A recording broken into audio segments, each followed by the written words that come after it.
Papakilala ko sa'yo. JC! Anak!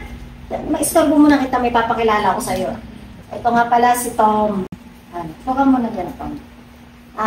Anak, taekwondo to. Naku, napakagaling nito pagdating sa, kasi black belter yan. Ngayon, ang plano ko sa'yo, anak, tuturuan ka niya. Para naman matuto ka ano sa sarili mo, may nambasto sa'yo or something. Tsaka hindi lang yan, magaling dito sa basketball. Pag may time kayo, pwede naman kayo maglaro ng basketball. Anak ko pala, siya si JC. Ay, nice to meet you, JC. O siya, kukuha muna ako ng merienda para makapag-merienda kayo, ha? Okay, sige. JC, kamusta ka naman? Eto, babasa lang ako sa project namin sa school. Ganun ba? Pasensya na kung nakakabala ako, ha? Hindi naman. Okay, ganito. Gusto mo, turuan kita mag-basketball? Marunong ako niyan. Lalo na mag-taekwondo. Gusto mo turuan na kita? O di kaya, iba na lang ang gawin natin. Wait lang may binabasa kasi ako eh. Ganun ba? Okay lang yan. Magaling naman ako eh. Ano ba? Ay! Ano ginagawa mo sa pamangking to? At sino ka? Pinadala po ako ni tita rito. Tuturuan ko lang po saan siya mag-basketball. Ano ba yan, Nel? Ano to? Kumuha lang ako ng merienda nila kung ano-ano na excel ang ginagawa mo dyan. Ito, binala ko kayo ng merienda.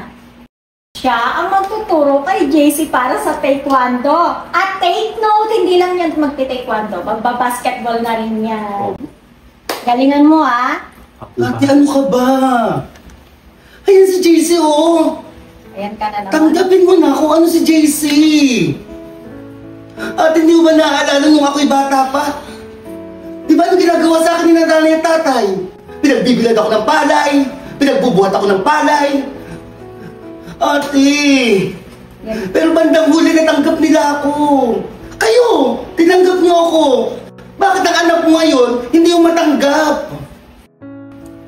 Dahil ano ba, ginagawa ko to para sa anak ko, para maging ganap siyang lalaki. Ano ba yung pinagsasabi mo? Eto na nga, makakatulong sa atin si Tom para maging tunay na lalaki. Makakatulong?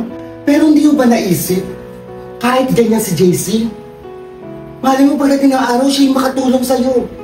Ate, tandaan mo to.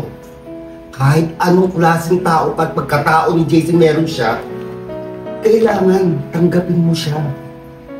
Dahil anak mo siya. Tita, siguro mas maganda po sana sa susunod na araw na lang po ako bumikita ulit. Una na po ako. Sige, pasensya na. JC, pumasok ka na doon sa kwarto mo. Doon ka lang gumawa ng project mo. Pag-isipan mo yun, ate. Dahil baka mamaya mawala sa'yo si JC.